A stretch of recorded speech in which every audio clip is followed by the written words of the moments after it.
So hello and welcome back to my channel never stop learning. आप सभी लोगों का स्वागत है हमारे चैनल नेवर स्टॉप लर्निंग पे। तो जैसा कि आपको पता है कि आज जो था सोशल स्टडी का पेपर था और अब अगला पेपर जो है क्लास 10 वाले बच्चों के लिए मैथ्स का पेपर होगा जो कि 11th मंडे को है। तो चलिए मैथ्स के लिए मैं आपको एक 50 क्वेश्चन का बंच बना के दे रहा हूँ और इस 50 क्वेश्चन जो होगा ये मोस्ट रिपीटेड क्वेश्चन है जो जिसको कि आप PYQs भी बोल सकते हो। बेसिकली ये MCQ बेस्ड क्वेश्चन रहेगा। प्लस अभी जो 2-3 साल से पैटर्न चेंज हुआ है, लॉजिकल क्वेश्चन सब जो आ रहा है बेसिक और स्टैंडर्ड दोनों को मिला करके मद्देनजर में रख करके इस वीडियो को बनाया जा रहा है। ठीक है, तो सारे लोग जो क्लास 10 वाले स्टूडेंट हैं, वन शॉट रहेगा ये वीडियो। थोड़ा हो सकता है लंबा रहे तो कोशिश करिएगा इसको देखने का। कोशिश नहीं करना है, बिल्कुल देख लीजिएगा इसको और एक एक क्वेश्चन को अपने कॉपी में नोट डाउन कर लीजिएगा। ऑब्जेक्टिव टाइप क्वेश्चन रहेगा तो आपको आंसर याद कर लीजिएगा और याद नहीं मतलब सॉल्व तो करिएगा ही, बट अगर जैसे मान लो कोई क्वेश्चन है जो लर्न वाला है, लर्न करने वाला क्वेश्चन है तो उसको लर्न भी कर लीजिएगा। ठीक है, उससे आपका समय बचेगा। Excuse me. तो चलिए बिना टाइम को वेस्ट किए हुए सीधे टॉपिक पे आते हैं और स्टार्ट करते हैं। और स्टार्ट करने से पहले जो भी लोग चैनल पे आए हैं चैनल को जरूर सब्सक्राइब कर दीजिएगा। जो नए लोग आते हैं चैनल से जुड़ते हैं चैनल को सब्सक्राइब कर दीजिए, अच्छा लगता है, थोड़ा सपोर्ट मिलता है। तो चलिए लेट्स स्टार्ट द वीडियो। तो चलिए स्टार्ट करते हैं फर्स्ट क्वेश्चन से। तो फर्स्ट क्वेश्चन जो है उसको देखते हैं ध्यान से। What is the value of sin 45 degree plus cos 45 degree. मतलब आपके पास sin 45 डिग्री दिया हुआ है और cos 45 डिग्री दिया हुआ है और इसका वैल्यू आपको बताना है। तो आपके पास चार ऑप्शंस दिया रहेगा जैसे कि दिया रहता है, तो आपको इसका वैल्यू को बताना है कितना होगा। तो सबसे पहले तो आपको ये पता होना चाहिए कि 45 डिग्री जो cos का होता है या sin का होता है उसका वैल्यू कितना होता है। तो अगर हम लोग ध्यान से देखें तो sin 45 का वैल्यू होता है 1/√2 और cos 45 तो इसका भी वैल्यू कितना होता है 1/√2। तो जब आप 1/√2 और 1/√2 को ऐड करोगे तो ये क्या हो जाएगा 2/√2 हो जाएगा। तो 2/√2 कहने का मतलब अगर आप ऐसे लिखते हैं 2/√2 तो ये √2 से 2 कैंसिल हो जाएगा तो कितना बच जाएगा √2। तो आपको अब चेक करना है कि क्या आपके ऑप्शन में √2 अवेलेबल है। तो देखिए अवेलेबल है, मतलब करेक्ट आंसर क्या हो जाएगा √2 हो जाएगा। अगला क्वेश्चन देखते हैं। What is the highest probability of an event. किसी भी इवेंट के ऑकर होने की हाईएस्ट प्रोबेबिलिटी कितनी होती है। तो देखिए सबसे पहले तो कोई भी इवेंट अगर ऑकर हो रहा है तो उसका हाईएस्ट प्रोबेबिलिटी क्या होगा 100%। ठीक है, और इसी को हम लोग क्या समझते हैं फ्रैक्शन के फॉर्म में अगर हो जाए तो 1 होता है। तो अब आप चेक करिए पहले। तो क्योंकि यहाँ पे आप देखिए सब न्यूमेरिकल वैल्यू दिया हुआ है, परसेंटेज फॉर्म में नहीं दिया हुआ है। ठीक है, तो 1 दिया हुआ है 1/2 1/4 100। तो 100 देख करके आप कंफ्यूज मत होइएगा क्योंकि ये परसेंट के फॉर्म में नहीं दिया हुआ है। तो हाईएस्ट प्रोबेबिलिटी जो होता है वो ऑलवेज क्या होता है 1 होता है।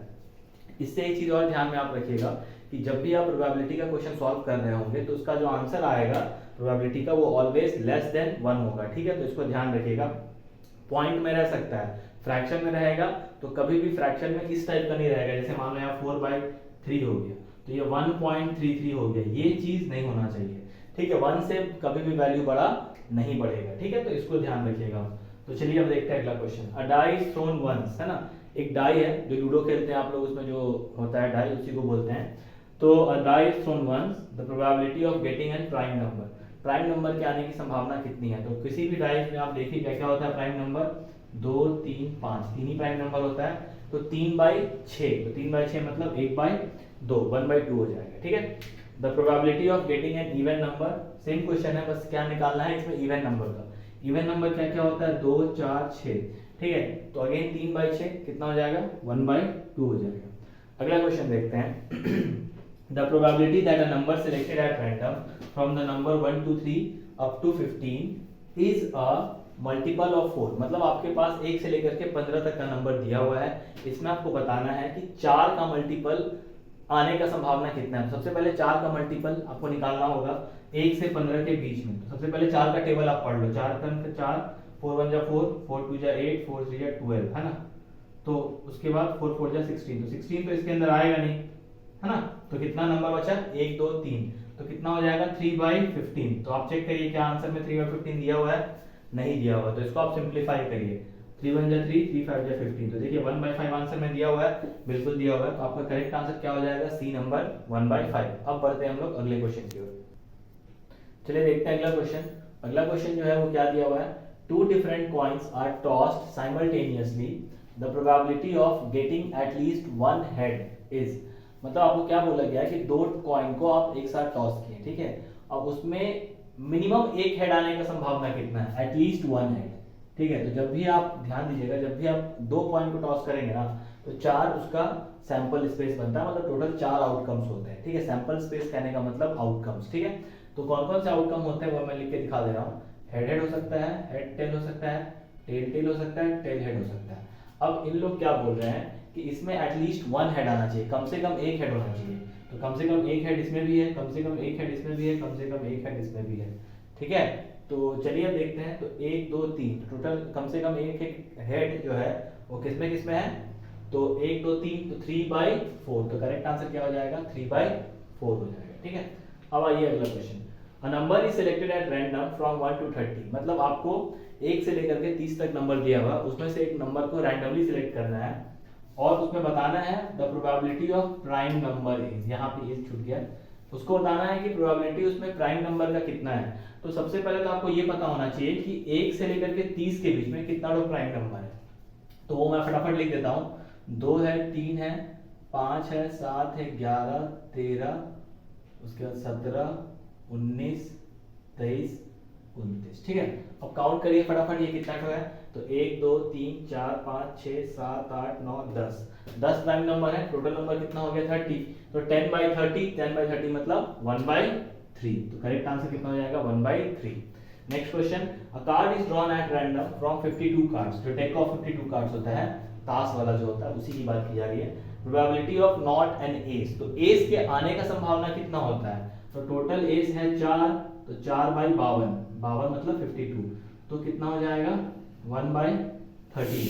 तो नहीं आने का संभावना कितना हो जाएगा, तो 1 - 1/13, तो कितना हो जाएगा 12/13। तो करेक्ट आंसर क्या हो जाएगा, D number. In a family of 3 children the probability of having at least one boy, मतलब एक फैमिली है जिसमें 3 बच्चे हैं, उसमें एक बॉय के आने का संभावना कितना है। तो उसका पहले आउटकम्स बना लेते हैं। मान लो तीनों बॉय है, बॉय बॉय गर्ल है, बॉय गर्ल बॉय है।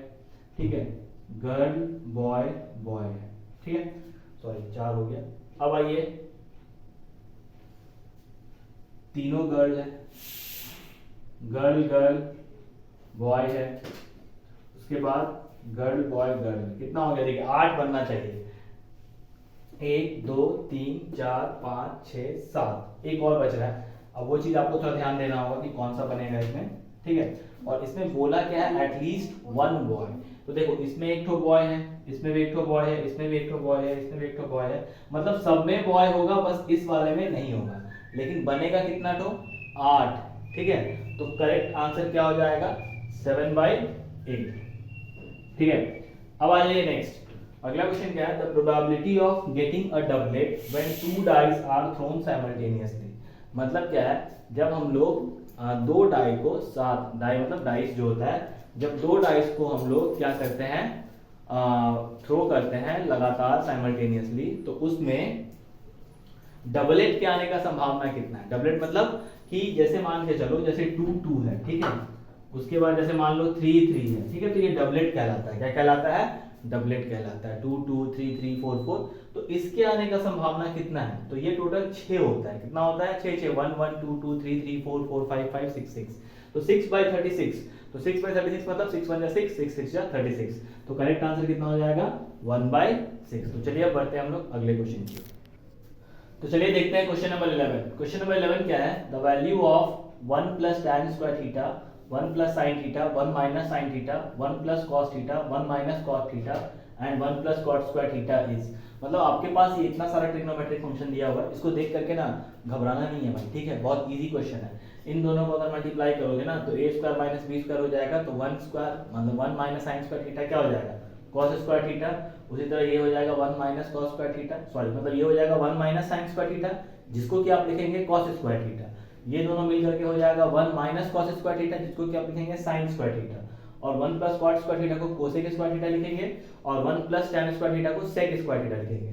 तो sec से cos जो होगा वो कैंसिल हो जाएगा, और sin से cosec जो होगा वो कैंसिल हो जाएगा। तो सब कटने कुटने के बाद 1 आएगा आंसर। तो इसको थोड़ा सॉल्व करिएगा और इसका करेक्ट आंसर क्या होगा, 1 होगा। ठीक है, कैसे मैं बताया हूं एक बार वापस से समझ लीजिए।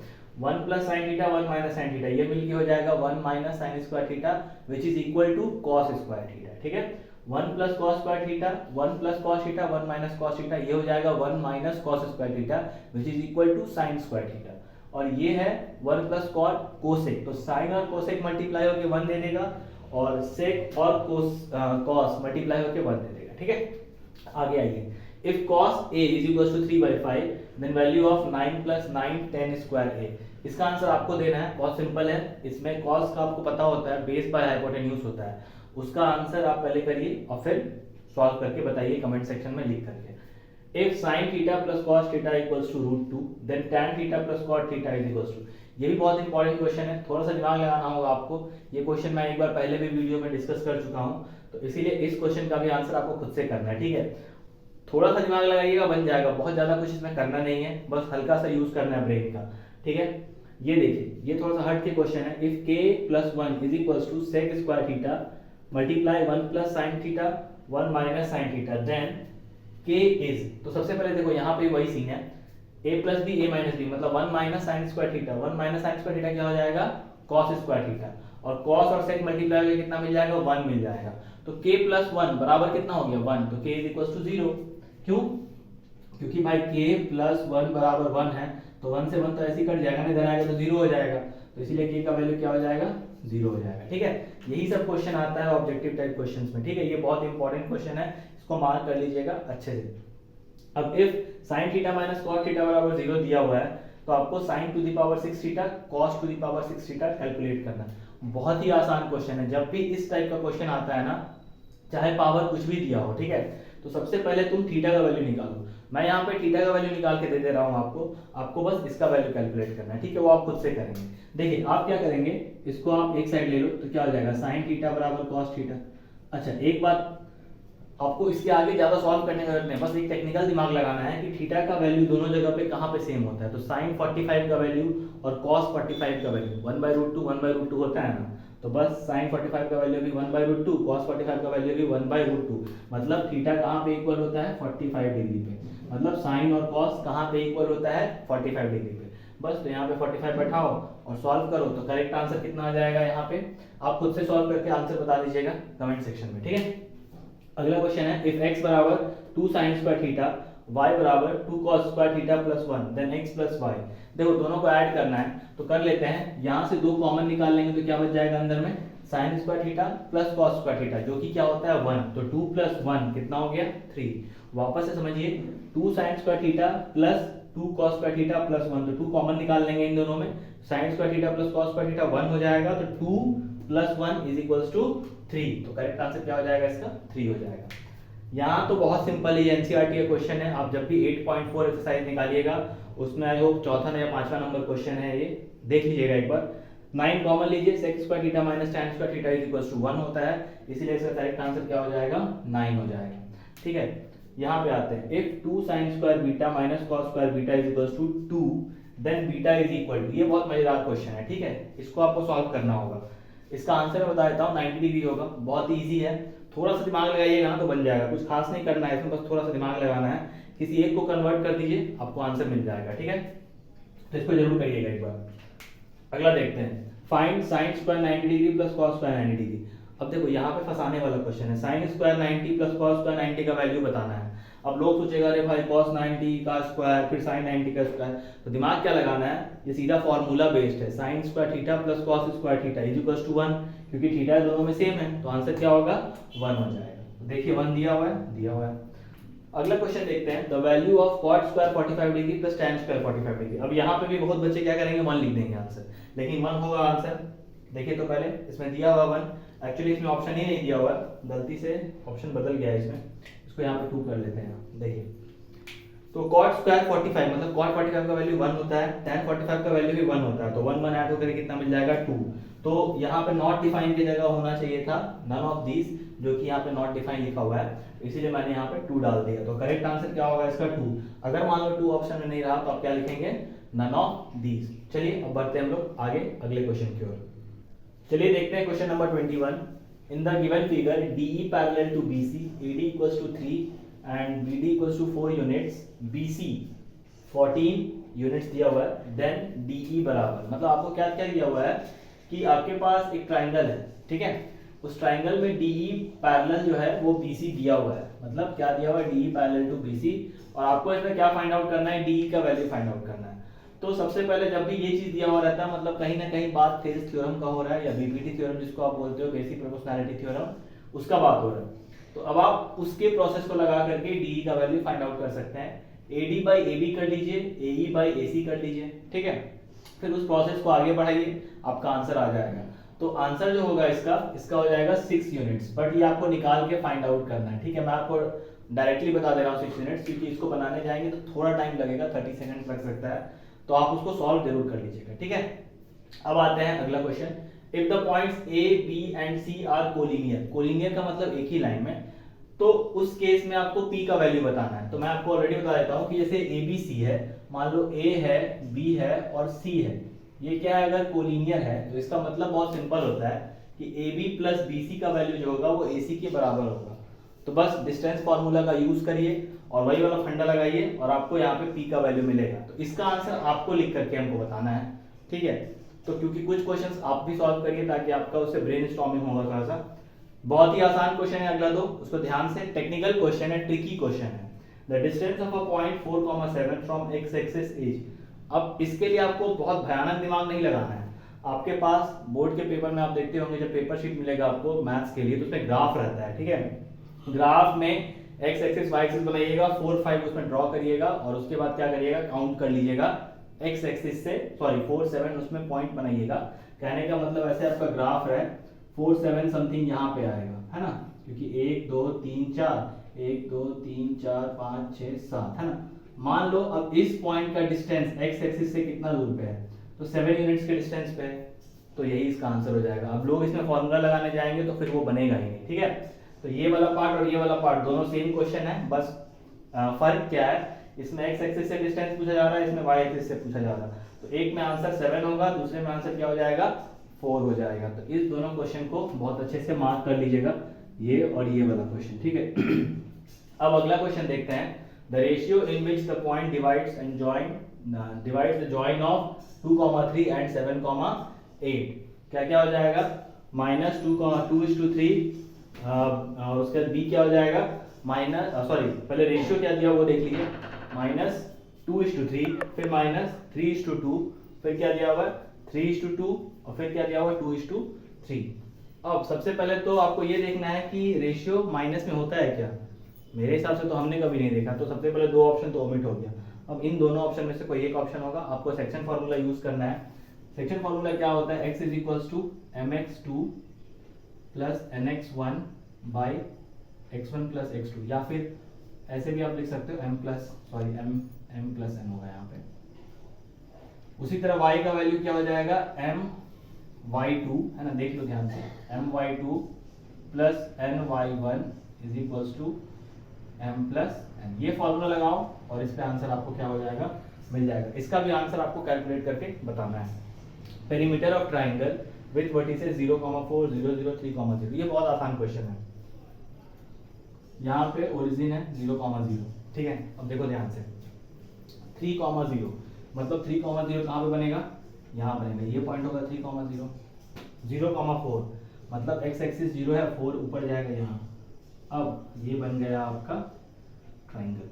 अब इसमें आपको क्या बताना है कि कितना इसका पेरीमीटर है। तो यहाँ से लेकर के यहाँ तक का डिस्टेंस आपको ऑलरेडी पता है कितना है, यहाँ से लेकर यहाँ तक का डिस्टेंस 3 यूनिट, यहाँ से लेकर के यहाँ तक का यूनिट कितना है, 4 यूनिट, तो 4 + 3 7। अब ये डिस्टेंस आपको फाइंड आउट करना है, तो 4 का स्क्वायर करेंगे तो कितना होगा 16, 3 का स्क्वायर करेंगे तो कितना हो जाएगा 9, 16 9 25, मतलब ये 5, तो कितना हो जाएगा 4 5 9 3 12। देखो सिंपली आ गया आंसर। इस टाइप का क्वेश्चन पे ना बहुत ज़्यादा दिमाग मत लगाना है, ये ड्रॉ करने वाला होता है। देखिए हमेशा याद रखिए, कोऑर्डिनेट ज्योमेट्री का सारा क्वेश्चन वो फॉर्मूला बेसिस पे ही बनेगा ऐसा जरूरी नहीं है, कहीं कहीं आपको ग्राफ का यूज करना पड़ता है। बेसिकली जो आपका केस स्टडी आएगा उसमें तो जनरली सारा क्वेश्चन ऐसे ही बनता है, ठीक है, तो उसको भी ध्यान में रखिएगा। Excuse me. The distance between the point a cos theta plus b sin theta, 0 and 0, a sin theta minus b cos theta is. अब ये बहुत सिंपल क्वेश्चन है, ये 2020 का क्वेश्चन है, आपको इसका आंसर लिख करके बताना है। The distance between the points 2 tan alpha and q 3 0 is. अब ये बहुत इंपॉर्टेंट है, देखो sec alpha cosec alpha mod of sec alpha mod of cosec alpha, इसमें से करेक्ट आंसर यही दोनों होगा क्योंकि sec alpha cosec alpha answer में नहीं है। अब या तो सेक अल्फा होगा मॉड का या तो कोसेक अल्फा होगा। मॉड क्यों लगा है? क्योंकि दोनों वैल्यूज यहाँ पे आ सकते हैं, ठीक है। तो अब इन दोनों में से कौन सा आंसर होगा मैं आपको बता देता हूँ, सेक अल्फा होगा answer. But you have to calculate, आपको यहाँ पे कैलकुलेट करना है by the help of distance formula. तो चलिए अब बढ़ते हैं हम लोग अगले क्वेश्चन की ओर। तो चलिए देखते हैं question number 29। The common difference of the AP is, मतलब आपके पास एपी दिया हुआ है, पहले से बता दिया कि एपी में है क्या है 1/2q माइनस माइनस नहीं है कॉमा 1 - 2q/2q कॉमा 1 - 4q/2q। अब देखो कभी भी जब कोई भी टर्म एपी में दिया हुआ रहता है ना तो कॉमन डिफरेंस कैसे निकालते हैं? ऑलरेडी एपी में दिया हुआ है तो आप क्या करेंगे, second term minus first term कर लेंगे, ठीक है। सेकंड टर्म कौन सा है? ये वाला, इसमें से माइनस कर लोगे ये वाला तो आपको आंसर प्रॉपर्ली मिल जाएगा। अगर आप करना चाहो तो यहाँ करके दिखा दे रहा हूँ मैं, देखो यहाँ पे 2q एलसीएम आ जाएगा, है ना, और यहाँ पे क्या हो जाएगा 1 - 2q फिर -2q, ये कैंसिल आउट, एक मिनट 1 माइनस ये a2 माइनस a1 करना है ना, तो a2 आ गया आगे और माइनस a1, तो यहाँ पे 1 आएगा, सॉरी देखिए यहाँ पे 2q फिर यहाँ पे -1 आ जाएगा, ठीक है। अब ध्यान दो ये वाला 1 और ये वाला 1 कैंसिल हो जाएगा, तो अब क्या बचा फाइनली -2q/2q, तो यहाँ से पूरा कैंसिल, तो खाली क्या बच गया -1, तो फाइनल आंसर क्या हो जाएगा इसका -1। तो ये इस टाइप का क्वेश्चन रहता है, ठीक है। आप देखिएगा अगर 4-5 साल का, तो इसमें इस टाइप का क्वेश्चन एक 100% रहेगा ही, इसको अच्छे से कर लेना। सेम है नीचे वाला क्वेश्चन, नीचे वाला क्वेश्चन आप खुद से करिएगा, 3 टर्म्स दिया हुआ है और इसको ध्यान से करना है। फिर उसके नीचे वाला क्वेश्चन दिखने में वैसा है बट सेम नहीं है। यहाँ पे एक चीज को पकड़ना है, if k, 2k - 1 and 2k + 1 are 3 consecutive terms. बाबू इस बात का तो जिक्र कहीं एनसीईआरटी में है ही नहीं कॉन्जिक्यूटिव टर्म्स का, ठीक है, बट क्वेश्चन हर बार आ रहा है, ठीक है। तो 3 कॉन्जिक्यूटिव टर्म्स का मतलब क्या होता है, जैसे कि मान लो कोई भी 3 टर्म्स जब हम लोग लेते हैं ना अपने मन से एपी में, तो वो क्या होगा कॉन्जिक्यूटिव टर्म। तो एक लेते हैं a - d, दूसरा लेते हैं हम लोग a और तीसरा लेते हैं a + d, तो उसी के हिसाब से ये दिया हुआ है, समझ गए। ये मान लो a - d है, ये a है और फिर ये क्या है a + d। अब आपको इसमें बताना है किसका वैल्यू, k का वैल्यू। तो ये कैसे बनेगा, ये बहुत इंपॉर्टेंट क्वेश्चन है, इसको आपको बना के देना है और इसको कमेंट सेक्शन में जरूर कमेंट करिएगा। 31 नंबर क्वेश्चन, 30 नंबर क्वेश्चन, बहुत इंपॉर्टेंट है दोनों, ठीक है। मैंने ये बता दिया है, अब आप इसको देखो, इन दोनों को ऐड करने से आपको कुछ मिलेगा, तो क्या मिलेगा, मैंने ये क्वेश्चन को ऑलरेडी एक बार प्रीवियस वीडियो में डिस्कस भी किया है, जो एपी का वीडियो है, तो उसको आप जरूर नहीं भी देखिएगा बट इसको आप ट्राई करिएगा बनाने का, बनेगा आपसे। The next term of an AP, बहुत ही आसान सा क्वेश्चन है, 7, 28, 63, अगला टर्म कौन सा होगा, 70, 84, 97, 112, बहुत ही आसान है। 7 को तो आप 7 लिख सकते हो, ठीक है। इसको क्या लिख सकते हैं 2√28, इसको क्या लिखें, सॉरी 2√7, इसके बाद 3√7, देखिए कैसे हो रहा है। 7 को 7 लिख सकते हैं, 2√7 का मतलब 2 2 जा 4, 7 जा 28, 3 3 जा 9, 7 जा 63, तो अगला क्या हो जाएगा 4√7, 4 4 जा 16, 16 × 7 112, मतलब 112 रूट इसका आंसर हो जाएगा, ठीक है। अब आते हैं अगला question, the nth term of an AP, the sum of whose n terms is Sn। हाँ ये बहुत इंपॉर्टेंट टर्म है, इसका भी एक फॉर्मूला होता है कि nth टर्म मतलब an का वैल्यू जो होता है वो किसके बराबर होता है, s of n - s of n - 1।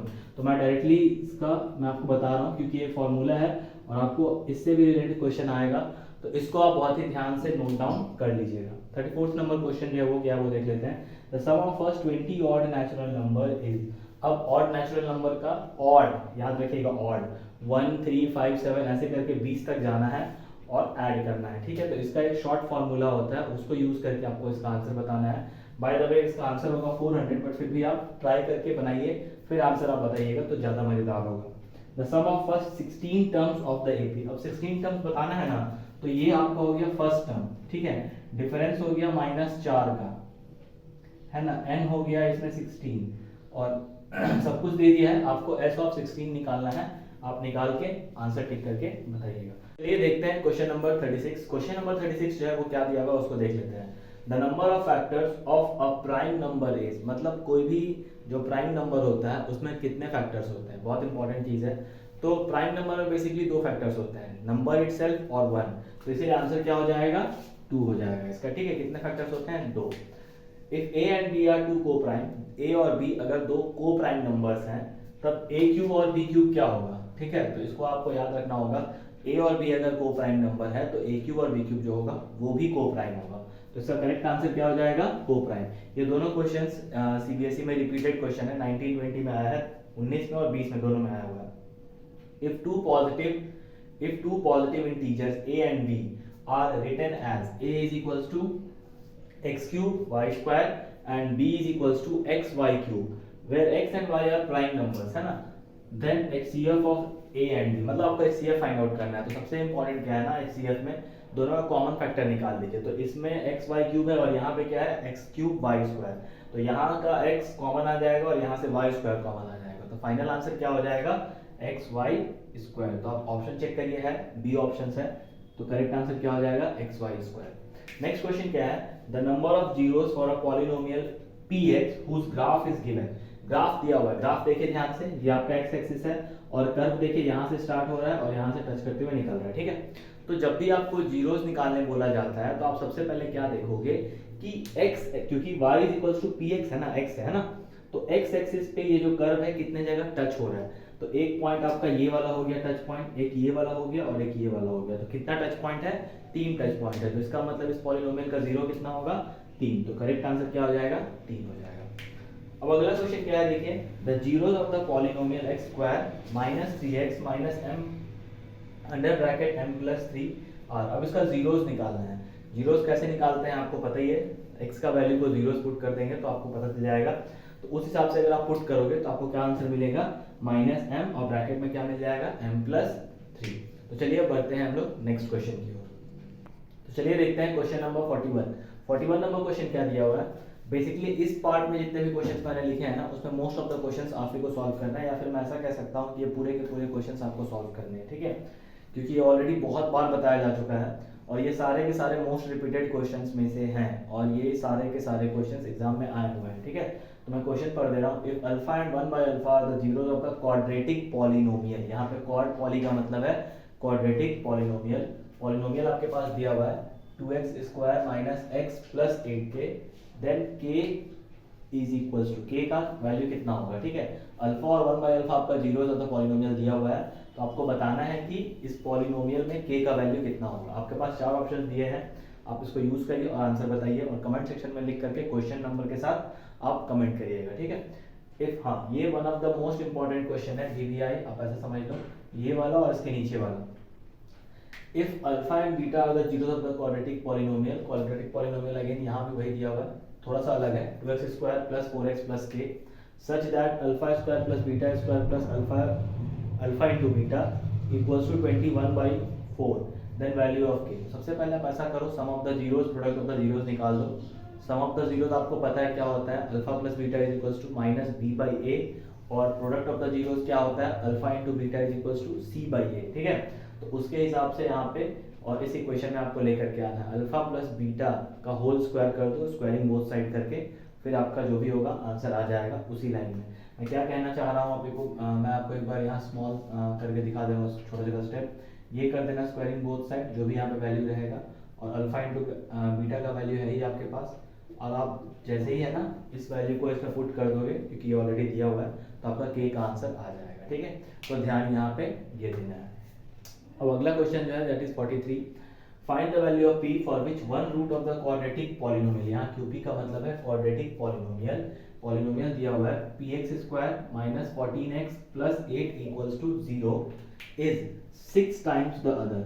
मतलब एक अगर अल्फा है तो दूसरा क्या है, 6 अल्फा है। बस इसी को यूज करके आपको इस क्वेश्चन का आंसर बताना है, क्योंकि और ये 3 मार्क्स का क्वेश्चन है, ठीक है। तो इसीलिए ध्यान रखिएगा कैसे ये होगा।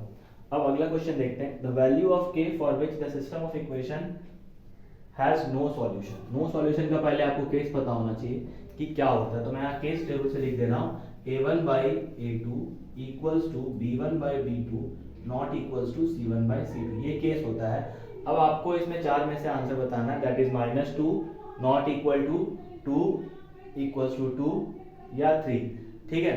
तो उस हिसाब से क्या हो जाएगा a1/a2। अब आपको क्या करना है, देखो यहाँ पे ये वाला इसका कोफिशिएंट a1 हो जाएगा, इसका कोफिशिएंट b1 हो जाएगा, ये c1 हो गया, इसका कोफिशिएंट a2 हो जाएगा, ये हो गया b2 और ये हो गया c2। अब आप वैल्यू पुट करो, इक्वेट करो, आपका आंसर आ जाएगा। इसमें से ही आंसर होगा तो आप उसको टिक करके कमेंट सेक्शन में लिख करके बताइए।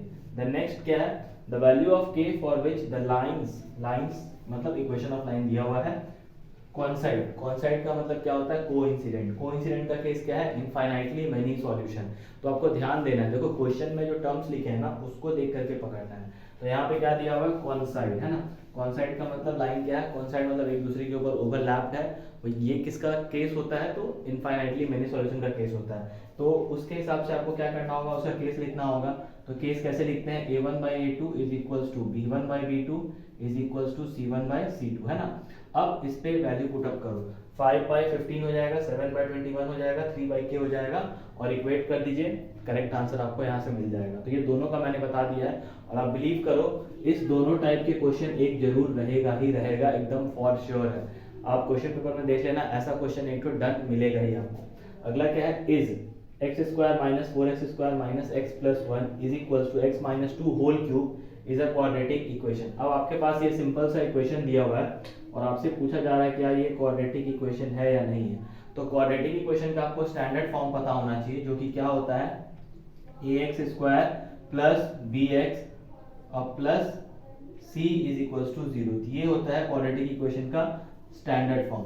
अब इसमें a क्या होता है, कोफिशिएंट ऑफ x², b क्या होता है, coefficient of x and c होता है कांस्टेंट टर्म। अगर आप इसको पूरा तरह से सिंप्लीफाई कर लो, उसके बाद अगर यहाँ पे x² से बड़े डिग्री का इक्वेशन बनता है, सपोज x³ बन जाएगा, तो वो क्वाड्रेटिक इक्वेशन नहीं होगा। सिर्फ सिंगल x बन जाता है तो वो क्वाड्रेटिक इक्वेशन नहीं होगा। हाँ, मान के चलो सिर्फ ये लिखा हुआ है, ऐसा बन गया आपके पास इक्वेशन, ठीक है, यहाँ पे माइनस माइनस या प्लस जो भी हो, तब ये क्वाड्रेटिक इक्वेशन होगा, ठीक है।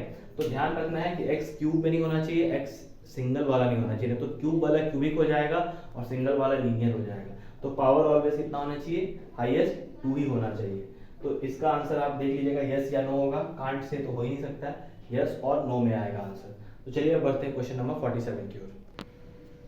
चलिए देखते हैं question number 47। The nth term of an AP दिया हुआ आपके पास a, 3a, 5a इज, आपके पास आपके पास एपी दिया हुआ, मतलब आप अगर देखो ध्यान से तो आपको nth टर्म निकालना है। nth टर्म निकालने का फॉर्मूला आपको पता ही है, कैसे निकलता है, an फॉर्मूला क्या होता है, मैं लिख दे रहा हूँ, an इज इक्वल्स टू क्या होता है, a + n - 1 d। देखो ध्यान आपको ये देना है, यहाँ पे आपको nth निकालना है। तो a का वैल्यू आपके पास ऑलरेडी दिया हुआ है, d आप यहाँ से कैलकुलेट कर ही सकते हो, वैल्यू पुट करो, आंसर आ जाएगा, ठीक है। इसमें से कोई एक ऑप्शन करेक्ट है, वो आपको ध्यान से करना है। चलो मैं ही इसमें करके दिखा देता हूँ। वैसे यहाँ पे a की जगह a ही रहने देंगे, n - 1 की जगह ये देखो d। तो अगर आप देखो तो 2a का डिफरेंस जा रहा है, तो यहाँ पे लिख लो 2a, ठीक है। अब क्या हो जाएगा, a + 2an - 2a। तो हम लोग इसमें से घटा देंगे तो क्या हो जाएगा, 2an - a। तो यहाँ से अगर a कॉमन ले लोगे तो क्या हो जाएगा, 2n - 1।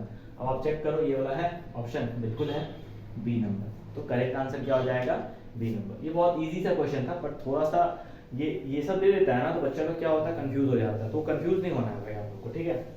The 11th term of an AP, इस एपी का 11th टर्म क्या होगा, तो आपको सबसे पहले आपको फर्स्ट टर्म पता ही है, कॉमन डिफरेंस यहाँ से निकाल करके आप बना लोगे, ठीक है। आप सिंपली इसको ऐसे सॉल्व करना, a11 is equals to a + 10d है ना। d का वैल्यू यहाँ से कैलकुलेट करो, a दिया हुआ है, आंसर आ जाएगा। Common difference of an AP, find the common difference of an AP whose nth term is. अब देखो यहाँ nth टर्म दिया हुआ है, कॉमन डिफरेंस निकालने बोला, तो वेरी इजी। सबसे पहले यहाँ पे n का वैल्यू 1 पुट करो तो कितना हो जाएगा, 3 + 7 दैट इज 10। फिर 2 पुट करो तो 3 × 2 = 6 + 7, तो 6 + 7 13। तो कितना आंसर हो जाएगा, 3 हो जाएगा आंसर, ठीक है। तो करेक्ट आंसर क्या हो जाएगा इसका, 3। हमने क्या किया, यहाँ पे आपको n = 1 पर 1 पुट करना है, n = 2 पुट करना है, फिर दोनों का बीच का डिफरेंस फाइंड आउट कर लेना है, ठीक है। The angle of elevation of the top of a 10 metre high tree है ना, 10 metre high tree at point 10 metre away from the base of the tower, ठीक है। टावर है यहाँ का, 10 मीटर हाई ट्री है, तो ये 10 मीटर हो गया, ये भी 10 मीटर हो गया। तो आपको क्या बोला है, एंगल निकालने के लिए। सबसे पहले तो एंगल ऑफ एलिवेशन क्या होता है पता है, जब आप ऊपर की ओर देखते हैं तो उसको एंगल ऑफ एलिवेशन बोलते हैं, ठीक है। तो अगर ट्री 10 मीटर का है और दूरी भी 10 मीटर है, तो जब भी आपका बेस और परपेंडिकुलर दोनों का वैल्यू सेम होता है। याद रखिएगा, जब भी हाइट एंड डिस्टेंस के क्वेश्चन में बेस और परपेंडिकुलर का वैल्यू सेम होता है तो इसका मतलब उस केस में एलिवेशन या फिर जो भी आपका बन रहा है, डिप्रेशन का अगर बात होगा तो डिप्रेशन, ठीक है। तो अभी यहाँ पे एलिवेशन का बात हो रहा है तो एंगल ऑफ एलिवेशन जो होगा ऑलवेज 45 डिग्री के बराबर होगा। तो यहाँ पे आंसर क्या हो जाएगा 45 डिग्री। अब आइए अगला question. In the given figure TP and TQ are tangents drawn to the circle with centre at O। मतलब यहाँ पे टेंजेंट ड्रॉ किया हुआ है, देखिए ना सेंटर O है, T एक एक्सटर्नल पॉइंट है जहाँ से TP and TQ tangent draw किया गया है। जो POQ है उसका वैल्यू 115 डिग्री दिया हुआ है, आपको ये वाला वैल्यू फाइंड आउट करना है। ये क्वेश्चन आप खुद से कर सकते हैं, बहुत इजी क्वेश्चन है। आपको पता है दोनों का सम कितना होता है, आई होप 180 होता है। तो उसके हिसाब से अगर आप कैलकुलेट करेंगे तो आपके पास ऑप्शन दिया हुआ है और आपको समझ में भी आ रहा होगा कि कौन सा ऑप्शन है। चलिए अब बढ़ते हैं कुछ अगले क्वेश्चंस की ओर। चलिए देखते हैं क्वेश्चन नंबर 52।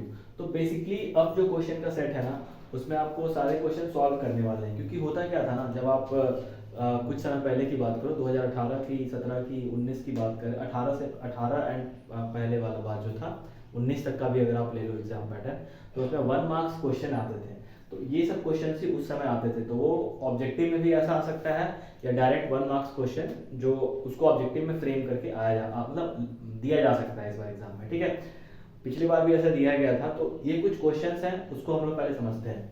जैसे पहला क्वेश्चन है, find the area of circle whose circumference is 22 centimetre. मतलब आपके पास सर्कमफरेंस दे दिया हुआ है। सर्कमफरेंस क्या होता है आपको पता ही है, 2 पाई r होता है, इज इक्वल टू 22 दिया हुआ है। अब आपको यहाँ से रेडियस निकालना है और फिर उसके बाद क्या कैलकुलेट कर देना है, उसका एरिया कैलकुलेट कर देना है। बेसिकली ये सेम क्वेश्चन क्लास 7 का क्वेश्चन है, बट इसको क्लास 10 के ऑब्जेक्टिव में पूछा जा सकता है। उसके नीचे वाला क्वेश्चन पे आते हैं, find the area of quadrant. Quadrant क्या होता है आपको पता ही है, एक सर्कल का 1/4 पार्ट जो होता है उसको क्वाड्रेंट कहते हैं, जिसका फॉर्मूला होता है 1/4 पाई r स्क्वायर, ठीक है। तो find the area of quadrant. Circumference जो है वो कितना दिया हुआ 176। अगेन सर्कमफरेंस दिया हुआ है, जब भी सर्कमफरेंस दिया रहेगा तो आपको रेडियस फाइंड आउट करना है। फिर उसके बाद जो भी बोला है निकालने के लिए, सर्कल का एरिया बोले, क्वाड्रेंट का एरिया बोले, सेक्टर का एरिया बोले, आप निकाल सकते हो, ठीक है। अगला क्वेश्चन क्या है, if the area of circle is 154 centimetre square. यहाँ पे सर्कल का एरिया दिया हुआ है और आपको क्या फाइंड आउट करना है, इट्स सर्कमफरेंस। बस इसी का उल्टा है। अगेन यहाँ सर्कल का एरिया से आप क्या निकाल लोगे, रेडियस निकाल लोगे, फिर इस वाले फॉर्मूला में पुट करोगे तो आपको सर्कमफरेंस मिल जाएगा। नेक्स्ट क्वेश्चन क्या है, a chord of circle of radius 10 centimetre subtends a right angle at the centre, find its length of the chord. बहुत सिंपल है, एक कॉर्ड है, ठीक है, मान लो ये कॉर्ड है, यहाँ सेंटर से राइट एंगल अगर आ रहा है इसके ऊपर, तो ये मान लेते हैं रेडियस है अगर 10 है, ठीक है। क्या बोला है, a chord of circle of radius 10 centimetre subtends a right angle at its centre, है ना, subtends a right angle at its centre, तो find the length of the chord. आपको यहाँ से लेंथ ऑफ द कॉर्ड निकालना है, ठीक है। तो यहाँ पे क्या आ जाएगा आंसर, ये आपको समझ में आना चाहिए। अगर हम लोग इसको थोड़ा सही से बना लेंगे फिगर को तो और मतलब अच्छे से बन जाएगा। तो फाइनली मैं आपको इसका आंसर बता देता हूँ, ठीक है। 10√2 इसका आंसर होगा। तो ये चीज़ आपको ध्यान रखना पड़ेगा, थोड़ा सा ऐसे होगा, ये भी 10 है, ये भी 10 है, तो आपको 10√2 निकल जाएगा आपका आंसर, ठीक है।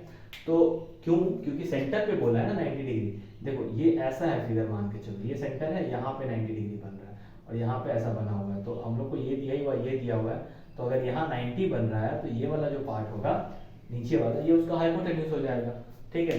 तो आप सिंपली, अगर आप हम लोग जानते भी हैं कि अगर किसी ट्राइंगल में अगर ये भी a है, ये भी a है, तो इसका हाइपोटेन्यूज क्या हो जाएगा, a√2 हो जाएगा। तो उसी तरह आपका रेडियस दोनों का 10, रेडियस सेम ही होता है सर्कल का, तो 10 है तो उसका जो कॉर्ड होगा वो क्या हो जाएगा, 10√2 हो जाएगा, ठीक है। तो करेक्ट आंसर इसका क्या हो जाएगा, 10√2।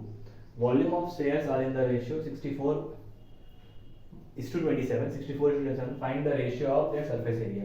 तो सबसे पहले आप वॉल्यूम ऑफ द स्फीयर, आपको पता ही है क्या होता है, 4/3 पाई, एक का r³ लिख लो छोटा वाला और एक का लिख लो बड़ा वाला, ठीक है। और कितना दिया हुआ है 64/27, तो ये पूरा ही कट गया। r³, ये किसका क्यूब है, 4 का क्यूब है, ये किसका क्यूब है, 3 का। तो r/r आपको पता चल गया। अब क्या बोला है, सरफेस एरिया निकालने के लिए। तो सरफेस एरिया स्क्वायर का क्या होता है, 4πr²। तो क्या हो जाएगा 4πr² by, again 4, capital R ऊपर है ना, नहीं नीचे है, तो 4πr²। तो ये कट गया, r का स्क्वायर मैंने 16 और यहाँ पे कितना हो जाएगा r का स्क्वायर 9, तो 16:9 हो जाएगा इसका आंसर। कितना हो जाएगा 16:9। इसका आंसर कितना था 10√2 था। ठीक है, तो ये इस टाइप के क्वेश्चंस आ सकते हैं आपके एग्जाम में, और ये अभी 1 मार्क्स में भी आ सकता है, 2 मार्क्स में भी आ सकता है। ठीक है, if the PSA of hemisphere माने total surface area of hemisphere 462 centimetre square, find its volume. बहुत सिंपल है, हेमिस्फीयर का टोटल सरफेस एरिया का वैल्यू लिखे और उसके बाद उसको इक्वेट करके उससे वॉल्यूम निकाल लीजिए। बट बेसिकली करना क्या है, आपको यहाँ से रेडियस निकालना है, फिर वॉल्यूम कैलकुलेट करना है। The mean and median of a distribution are 14 and 15, find the mode. अब देखो ये कैसे बनेगा, तो इसके लिए आप अगला क्वेश्चन पे चलिए। Give the correct relationship, RL का मतलब relationship, between mean, median and mode. तो आपको पता है क्या होता है, 3 मीडियन है ना बराबर क्या होता है 2 मोड, ऐसे ही होता है ना, 2 मोड प्लस मीडियन, ऐसे ही होता है mean, sorry 2 mode plus mean, ऐसा कुछ होता है। एक बार चेक कर लीजिएगा अगर मुझे याद नहीं है तो। 3 median is equal to 2 mode plus mean होता है, या कुछ और यही में कुछ आगे, ये तो करेक्ट है। अब यहाँ पे थोड़ा सा आपको क्रॉस चेक एक बार कर देना है। ठीक है, इसी रिलेशनशिप से ये वाला क्वेश्चन बन जाएगा और ये वाला आंसर आ जाएगा। अगला क्या है, give the correct formula for finding class mark. ये क्या दिया हुआ है, class mark. Class mark xi, तो आपको पता होगा जैसे 0 से 15 है मान लो, और यहाँ 15 से 30 है, या 30 से 45 है ना, तो सबके बीच का डिफरेंस कितना है, 15-15 का डिफरेंस है।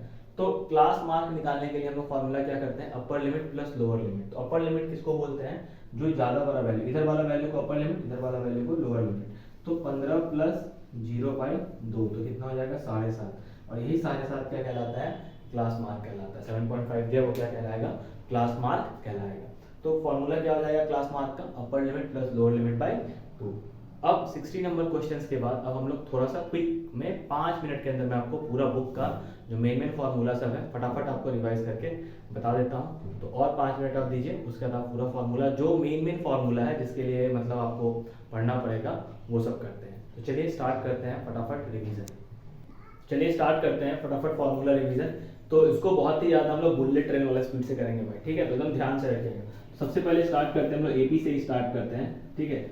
तो आपको क्या क्या फॉर्मूला पता होना चाहिए, देखिए क्योंकि आप लोग पूरा साल पढ़ चुके हैं तो हम तेज पढ़ाएंगे, तो आप थोड़ा सा कोशिश करिएगा उसको मेकअप करने का। तो सबसे पहले आपको ए पता है क्या होता है, तो an का फॉर्मूला आपको पता होना चाहिए, that is a plus n-1 d, ठीक है। उसी तरह से s ऑफ n का फॉर्मूला क्या होगा, सम ऑफ n टर्म्स का फॉर्मूला क्या होता है, तो ये हो जाता है n/2 bracket 2a plus n-1 d। इसी का एक दूसरा फॉर्मूला भी है, क्या है, a प्लस an, और आगे में क्या रहेगा, n/2 रहेगा ही, ठीक है। यहाँ से आपको d का वैल्यू पता चल जाएगा, दैट इज क्या होता है a2 माइनस a1, ठीक है। उसके बाद ट्रिगो पे आ जाइए। ट्रिगो का क्या होगा, मेन फॉर्मूला क्या याद रखना है आपको, sine square theta plus cos square theta is equals to 1, sec square theta minus 1 is equals to होता है tan square theta, 1 plus cot square theta जो होता है वो होता है कोसेक स्क्वायर थीटा। ये तीनों ट्रिग्नोमेट्रिक आइडेंटिटीज आपको याद रखना है, इसी से क्वेश्चन आता है, तीनों का अलग अलग दो और रिलेशनशिप बन जाएगा। अब value sine cos and tan, ठीक है। चलो देखते चलो फटाफट, 30 degree, 45 degree, 60 degree and 90 degree. Sine 30 का वैल्यू होता है 1/2, कॉस 30 का वैल्यू होता है √3/2, इसका होता है 1/√3, 45 का 1/√2, 1/√2 1, इसका हो जाएगा √3/2, इसका हो जाएगा आपका 1/2, इसका हो जाएगा √3। अब साइन का उल्टा क्या होता है, कोसेक, तो उसको पलट देना है। कॉस का उल्टा क्या होता है, सेक, तो इसको पलट देना है, रेसिप्रोकल, पलटना मतलब रेसिप्रोकल। और टैन का उल्टा क्या होता है, कॉट, तो इसको रेसिप्रोकल कर देना है, ठीक है। तो ये क्या बोलते हैं, क्या बोलते हैं इसको, हाँ, तो रेसिप्रोकल आप कर लीजिएगा ध्यान से फटाफट। चलिए अब आगे बढ़ते हैं हम लोग और देखते हैं फटाफट कोऑर्डिनेट का फॉर्मूला, ठीक है, कोऑर्डिनेट ज्योमेट्री का फॉर्मूला देख लेते हैं जल्दी जल्दी से। चलिए देखिए ध्यान से कोऑर्डिनेट ज्योमेट्री का। तो डिस्टेंस फार्मूला क्या होता है, डिस्टेंस फार्मूला का फॉर्मूला होता है x2 माइनस x1 का whole square plus y2 minus y1 का होल स्क्वायर। सेक्शन फार्मूला क्या होता है, अगर मैं x इज इक्वल टू लिखूं तो mx2 plus nx1 by m plus n, y बराबर मैं लिखूं तो क्या हो जाएगा my2 plus ny1 by m plus n। उसी तरह मिड पॉइंट फार्मूला क्या हो जाएगा, तो x इज इक्वल टू क्या हो जाएगा x1 प्लस x2 बाई 2 और y इज इक्वल टू क्या हो जाएगा y1 प्लस y2 बाई 2। ठीक है, तो ये हो गया आपका कोऑर्डिनेट ज्योमेट्री का फार्मूला। ठीक है, अब आ जाइए वॉल्यूम एंड सरफेस एरिया। जो इंपॉर्टेंट पार्ट है उसी को मैं बता रहा हूँ। ठीक है, सिलेंडर से स्टार्ट करते हैं सबसे पहले। ठीक, वॉल्यूम, वॉल्यूम क्या होता है पाई आर स्क्वायर एच, उसके बाद टीएसए, टीएसए क्या होता है 2 पाई आर ब्रैकेट के अंदर आर प्लस एच। यहाँ पे सेंटीमीटर क्यूब या क्यूबिक यूनिट लगेगा, आप यूनिट अपने हिसाब से लगाओ। वॉल्यूम में हमेशा क्यूबिक यूनिट लगता है, एरिया में हमेशा स्क्वायर यूनिट लगता है। सी एस ए जिसको कि कर्व सरफेस एरिया बोलते हैं, ये क्या हो जाएगा 2 पाई आर एच। उसी तरह हम लोग कोन की अगर बात करें तो कोन का वॉल्यूम होता है 1/3 pi R square H. T S A क्या होता है, इसका होता है पाई आर ब्रैकेट में एल प्लस आर, और सी एस ए क्या होता है तो पाई आर एल। अब बात आता है एल क्या होता है, तो एल जो होता है वो स्लैंट हाइट होता है, जिसका फॉर्मूला होता है r square plus h square, where h is the height of the cone. ठीक है, अब बढ़ते हैं हम लोग आगे किसके ऊपर, स्फेयर के ऊपर। ठीक है, तो स्फेयर का देख लीजिए फटाफट। तो स्फेयर के लिए वॉल्यूम क्या हो जाएगा आपका, आपको याद ही होगा 4/3 पाई आर क्यूब। टीएसए क्या हो जाएगा इसका 4 पाई आर स्क्वायर, इसका सीएसए नहीं होता है। ठीक है, अब आ जाइए हेमिस्फेयर। तो हेमिस्फेयर के लिए आते हैं, बात करते हैं। इसका वॉल्यूम क्या हो जाएगा 2/3 पाई आर क्यूब। टीएसए क्या हो जाएगा इसका 3 पाई आर स्क्वायर, और सीएसए क्या हो जाएगा इसका 2 पाई आर स्क्वायर। ठीक है, तो ये हो जाएगा आपका वॉल्यूम एंड सरफेस एरिया। और कुछ बच रहा है, हाँ थोड़ा सा बच रहा है, कंडीशंस। आ जाइए कंडीशंस चेक कर लेते हैं किसी किसी चीज का। तो हाँ, अब ये इसमें भाई क्यूब की वर्ड का मैंने नहीं बताया, बच्चा वाला चीज है बेसिकली, इसीलिए कंडीशंस में आ जाइए। लीनियर इक्वेशन का मेनी सॉल्यूशन का कंडीशन क्या है, a1/a2, यह है मेनी सॉल्यूशन है ना, या फिर इनफाइनाइट सॉल्यूशन, या फिर कोइंसिडेंट लाइंस। ठीक है, a1/a2, b1/b2, c1/c2। इसके लिए नो सॉल्यूशन के लिए चेक कर लेते हैं, जिसमें नो सॉल्यूशन में लाइंस पैरेलल होता है, तो उसके लिए चेक कर लीजिए फटाफट। क्या हो जाएगा a1/a2 बराबर b1/b2, नॉट बराबर मतलब नॉट इक्वल टू c1/c2। ठीक है, उसके बाद यूनिक सॉल्यूशन के लिए चेक कर लेते हैं। यूनिक या फिर वन सॉल्यूशन, यूनिक सॉल्यूशन बोल सकते हैं, वन सॉल्यूशन बोल सकते हैं, इंटरसेक्टिंग लाइंस बोल सकते हैं। तो कैसे हो जाएगा a1/a2 not equal to b1/b2। ठीक है, तो ये हो गया आपका कंडीशंस फॉर क्या, लीनियर इक्वेशन। ये हो गया वॉल्यूम एंड सरफेस एरिया। ठीक है, अब यहाँ पे मैं लास्ट में फटाफट, आपको तो जनरली सारा चीज़ पता ही होगा ऑलरेडी। ठीक है, लास्ट में मैं कुछ इंपॉर्टेंट जो 5-6 क्वेश्चन हैं जो हर बार आते हैं वो मैं यहाँ लिख दे रहा हूँ, उस सबको एटलीस्ट कर लीजिएगा। √2, √3, √5, ये इरेशनल नंबर होता है, इसको प्रूव करने आप अच्छे से करके जाइएगा। ठीक है, उसके बाद बीपीटी करके जाइएगा, डायरेक्ट क्वेश्चन आता है, बेसिक प्रोपोर्शनैलिटी थ्योरम। टेंजेंट का थ्योरम करके जाइएगा, है ना, टेंजेंट का थ्योरम। और बहुत इंपॉर्टेंट है ये कॉम्बिनेशन ऑफ फिगर्स में, कॉम्बिनेशन ऑफ फिगर तो ऑलरेडी हटा दिया गया है, बट जब आप वॉल्यूम एंड सरफेस एरिया का सेकंड एक्सरसाइज पढ़ते हैं तो उसमें जो है ना एक गुलाब जामुन वाला क्वेश्चन है, उसको अच्छे से करके जाइएगा, है ना, और कैप्सूल वाला एंड कैप्सूल, ये दो क्वेश्चन को बहुत अच्छे से कर लीजिएगा। उसके बाद हाइट एंड डिस्टेंस में जब बात करते हैं तो हाइट एंड डिस्टेंस में पेड़ के गिरने वाला क्वेश्चन को अच्छे से कर लीजिएगा, बहुत इंपॉर्टेंट है। और उसके बाद एक गाड़ी वाला क्वेश्चन है जिसमें कि पहले गाड़ी कहीं रहता है, दूसरी बार में अप्रोचिंग कहीं और होता है, ये एक क्वेश्चन कर लीजिएगा। ठीक, उसके बाद आइडेंटिटीज तो आपको जितना एनसीईआरटी में दिया हुआ उसको अच्छे से कर लीजिए, और प्रीवियस ईयर वाला क्वेश्चंस कर लीजिए। हाँ, एक बहुत इंपॉर्टेंट है अननोन फ्रीक्वेंसी फाइंड आउट करना। ये कहाँ पे मिलेगा आपको, मीडियन में एंड मीन में।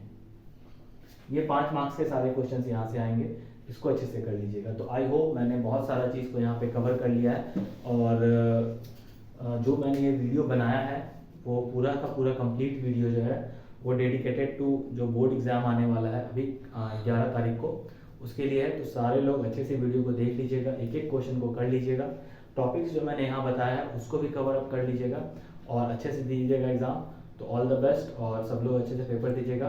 फिर जब आपका पेपर खत्म हो जाएगा तो मैं उसका आंसर की भी रिलीज़ करूँगा, तो उस पर भी चर्चा चलेगी।